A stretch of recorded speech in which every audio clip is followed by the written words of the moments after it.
coup bonjour à tous, ici Adlangoise Gaming, on se retrouve pour une nouvelle vidéo. Et donc sur cette vidéo, donc ce sera comme les anciennes vidéos, donc toujours la petite vidéo pour vous aider donc sur Genshin Impact, donc toujours sur la menu, sur notre petit événement, donc les couleurs de la fortune. Et donc du coup là on se retrouve comme d'habitude donc sur notre favori qui est donc sur notre petite carte interactive de Genshin Impact. Et maintenant, on va voir ce qu'il faudra récolter pour aujourd'hui. C'est parti.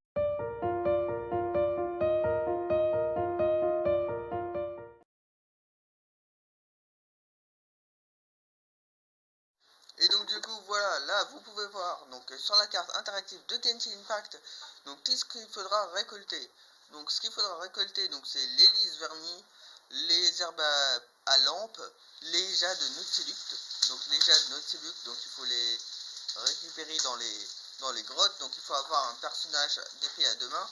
Donc logiquement vous aurez une bannière de débutant où vous pourrez avoir donc dans votre n'importe quel tirage donc Noël qui est une épée à deux mains. Donc je regarde sur mon téléphone si je vous ai rien oublié.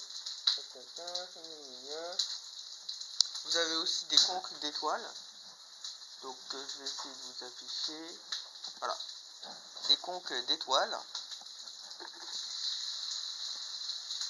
Voilà. Qui apparaissent par ici, les conques d'étoiles. Donc en cliquant donc sur le lys vernis. Donc voilà.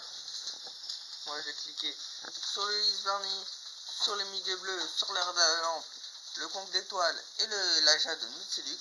Et donc du coup avec ça vous pourrez avoir donc du coup toutes les plantes nécessaires. Je revérifie. Attendez, je revérifie. Il y a aussi un cristal. C'est les cristaux. Et donc évidemment n'hésitez pas à cliquer sur la notification puisque je vous ferai une vidéo donc pour faire un guide pour savoir comment trouver les coffres sans avoir accès à la carte interactive. Et oui, maintenant c'est possible. Et donc du coup voilà, donc en cliquant tout ce qui est nécessaire et également en allant sur main stat donc de votre vue principale, donc là la petite carte, vous pouvez localiser à l'aide de Wagner. Donc vous allez voir Wagner, vous prenez, vous faites passer pour un flemmard de la vie. Voilà, je l'ai fait. Vous lui dites à propos des minerais et il vous indiquera donc là où sont les minerais. Donc aussi dans la petite cellule grise. Donc pour le Battle Pass, quand vous aurez fait la quête de Razor, je vous invite également à le faire puisque vous pourrez affronter avec le Ghoul du Nord. Donc ce sera très bien de le faire avec Fischl. Donc la zone Langue de Santerre, c'est aussi avec un archer puisque ça vous donne donc beaucoup d'XP pour votre Battle Pass, donc de la guide que vous pourrez retrouver en description. Sinon on va enlever l'effet du pyro argent. Et évidemment donc c'est très bien puisque il faut avoir toutes les photos. Et donc en fait c'est très facile contrairement à la créature rouge d'hier, puisque les créatures rouges, donc les Brutocolinus et tout ça, ils vont vous attaquer et vous ne pourrez pas prendre de photos. Tandis que là les différents minerais, les différentes herbes à lampe, les différents lys vernis, les différents muguets bleus, vous n'avez pas besoin. Évidemment les muguets bleus, donc si vous avez comme moi donc Chichi, Ziyan, donc vous allez également avoir besoin des muguets bleus pour faire leur ascension et pour gagner gratuitement donc du coup une pierre de la destinée. Donc c'est assez intéressant. Et donc du coup j'espère que cette vidéo vous aura aidé. Et donc oui, pour mon premier commentaire donc de mon guide, on m'a dit que j'utilisais le site internet que j'ai pas très bien compris.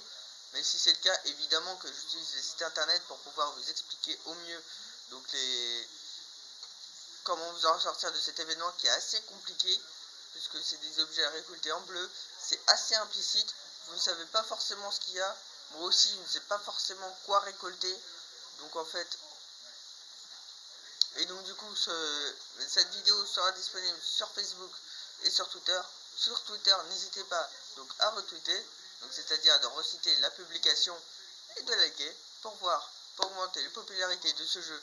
Et donc bien évidemment cliquez sur la notification pour être au courant quand je referai les vidéos, puisque la playlist de Let's Play va s'allonger avec le nouvel élément qui, je pense, qui remplacera celui-ci mardi prochain, donc les festivals de lanterne avec notre petite Xiao, qui il veut pas que je l'ai sur Genshin Impact, le petit Xiao.